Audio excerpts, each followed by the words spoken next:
Sardar Sarovar Narmada dam આ વર્ષે પ્રથમવાર સોમવારે સવારે 135.65 મીટરની સપાટી વટાવતા હાઈ એલર્ટ મોડ પર આવી ગયો છે। સોમવારે બપોરે 3 કલાકે નર્મદા ડેમનું જળસ્તર વધીને 135.81 મીટરે સ્પર્શી ગયું છે।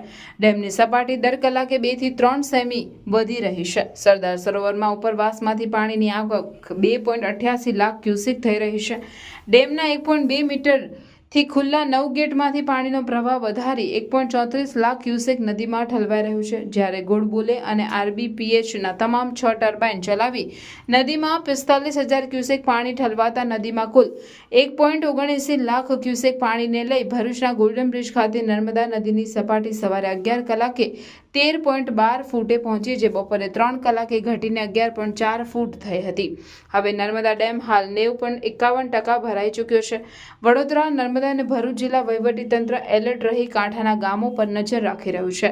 જો કે નર્મદા ડેમ તેની સર્વોચ્ચ સપાટી 138.68 ને સર કરવાથી હજી પણ 2.87 મીટર દૂર છે।